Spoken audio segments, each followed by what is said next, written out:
इस क्वेश्चन में हम लोगों को इस डिटर्मिनेंट का वैल्यू फाइंड आउट करना है। तो हम लोग इस डिटर्मिनेंट को डेल्टा एज्यूम कर लेते हैं। तो देखिए, तो इसका एलिमेंट्स क्या क्या है। के के स्क्वायर प्लस ए स्क्वायर 1,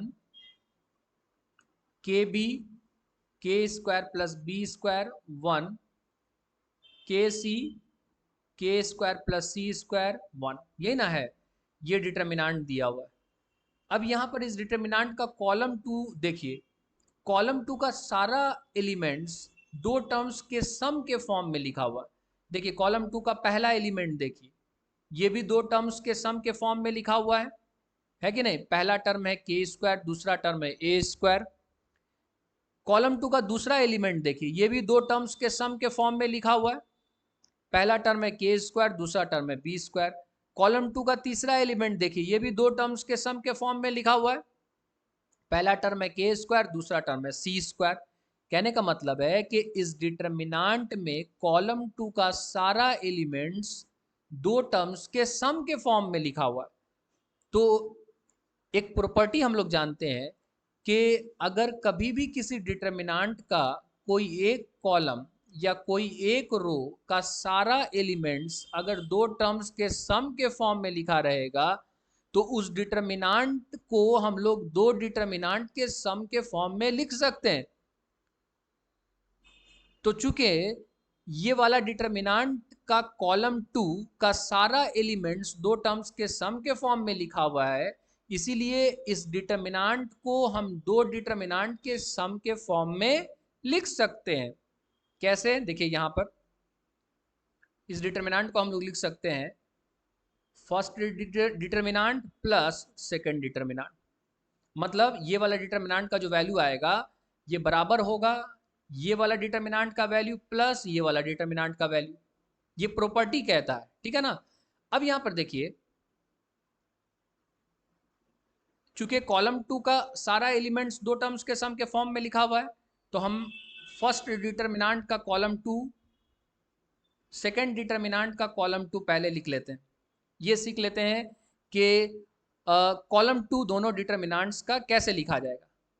क्योंकि अगर हम बात करेंगे कॉलम 1 कॉलम 3, तो कॉलम 1 कॉलम 3 जो इस डिटर्मिनेंट में है, कॉलम 1 कॉलम 3 फर्स्ट डिटर्मिनेंट में भी वही होगा, कॉलम 1 कॉलम 3 सेकंड डिटर्मिनेंट में भी वही होगा।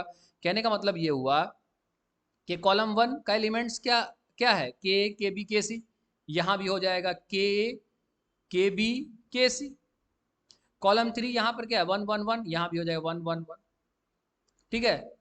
देखिए, कॉलम 1 का एलिमेंट्स है के बी के सी, यहां भी वही होगा के बी के सी।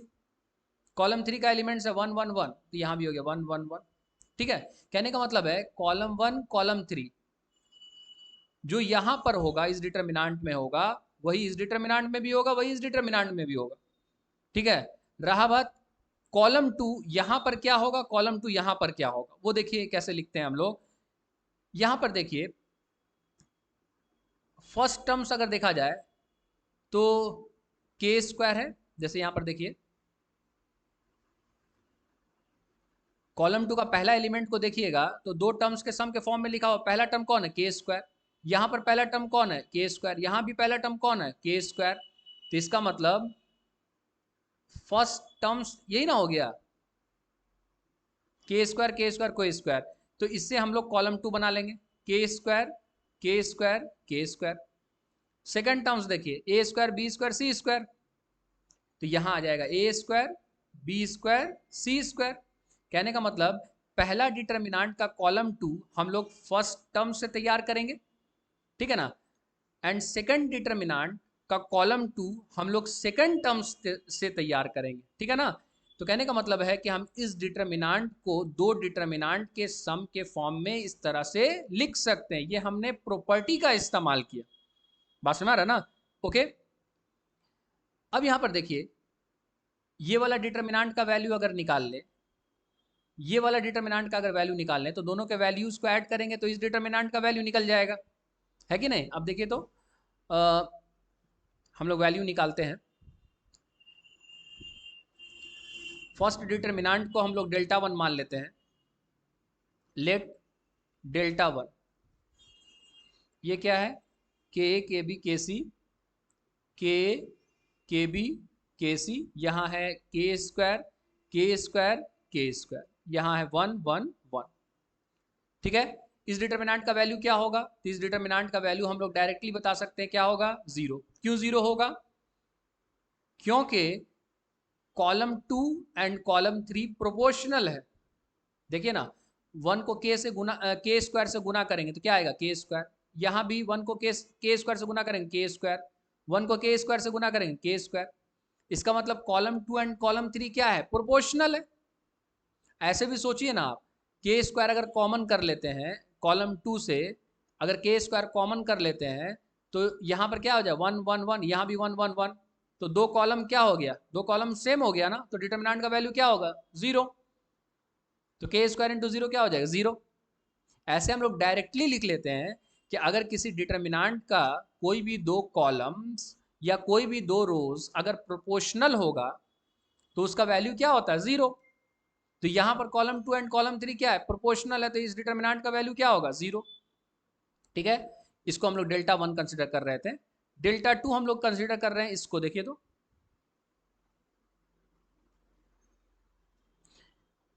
यहां पर है के ए के बी के सी ए स्क्वायर बी स्क्वायर सी स्क्वायर 1 1 1। अब यहां पर देखिए तो कॉलम 1 से हम लोग के कॉमन कर सकते हैं, हम लोग किसी एक कॉलम से कॉमन कर सकते हैं ना, यहाँ भी के मल्टीप्लाइड है, यहाँ भी के मल्टीप्लाइड है, यहाँ भी के मल्टीप्लाइड है, तो कॉलम 1 में से, ये कॉलम 1 है, कॉलम 1 में से के कॉमन कर सकते हैं ना, तो कॉमन करिएगा तो क्या आ जाएगा, देखिए तो ये आ जाएगा A B C A square B square C square 1 1 1, यही होगा ना। ठीक है, अब इस डिटर्मिनेंट का वैल्यू कैसे निकालेंगे, तो हम देखिए इसको हम ऐसा लिख सकते हैं,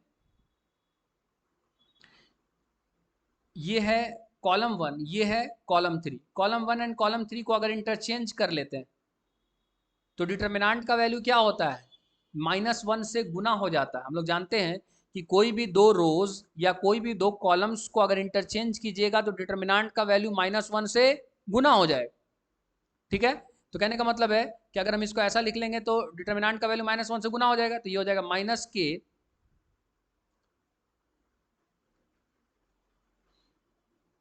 और यहाँ पर हो जाएगा 1 1 1, और यहाँ पर हो जाएगा ए बी सी, और यहाँ पर क्या है ए स्क्वायर बी स्क्वायर सी स्क्वायर।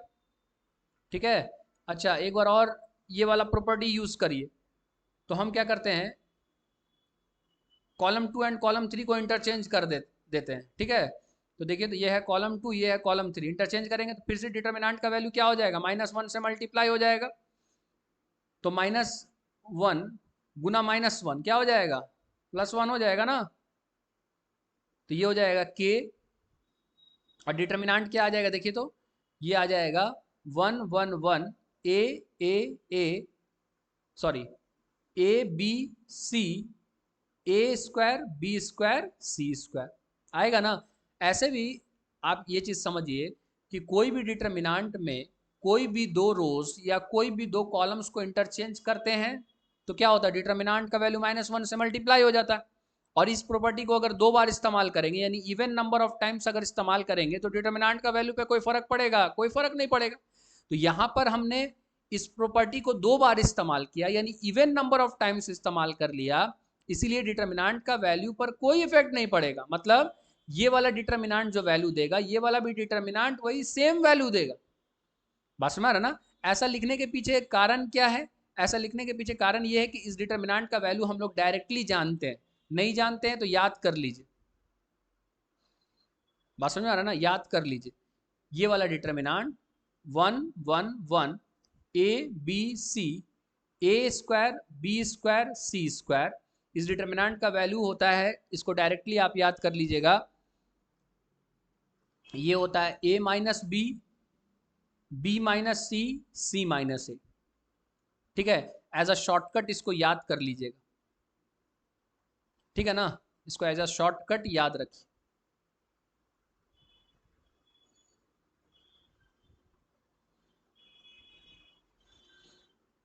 बात समझ में आ रहा ना? एज अ शॉर्टकट याद रखिएगा तो डायरेक्ट इसका वैल्यू यूज कर सकते हैं, अदरवाइज फिर नहीं तो इसका डिटर्मिनेंट का वैल्यू निकालना पड़ जाएगा, तो थोड़ा थोड़ा टाइम लग जाएगा। बात समझ में आ रहा ना? तो ये देखिए ये क्या हो जाएगा, के इंटू ए माइनस बी माइनस सी माइनस ए,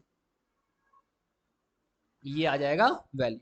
तो देखिए हमको डेल्टा का वैल्यू निकालना था, तो डेल्टा का वैल्यू क्या था, डेल्टा 1 प्लस डेल्टा 2, क्योंकि हमने इसको क्या माना, इसको माना डेल्टा 1 और इसको क्या माना डेल्टा 2, और ये क्या है डेल्टा है, तो डेल्टा बराबर क्या था डेल्टा 1 प्लस डेल्टा 2।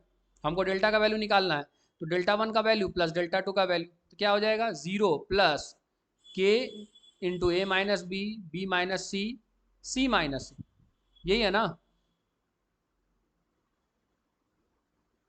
है कि नहीं? देखिए तो यहाँ से डेल्टा का वैल्यू क्या आ जाएगा, तो डेल्टा का वैल्यू आ जाएगा के इंटू ए माइनस बी माइनस सी माइनस ए, ये आ जाएगा डिटर्मिनेंट का वैल्यू।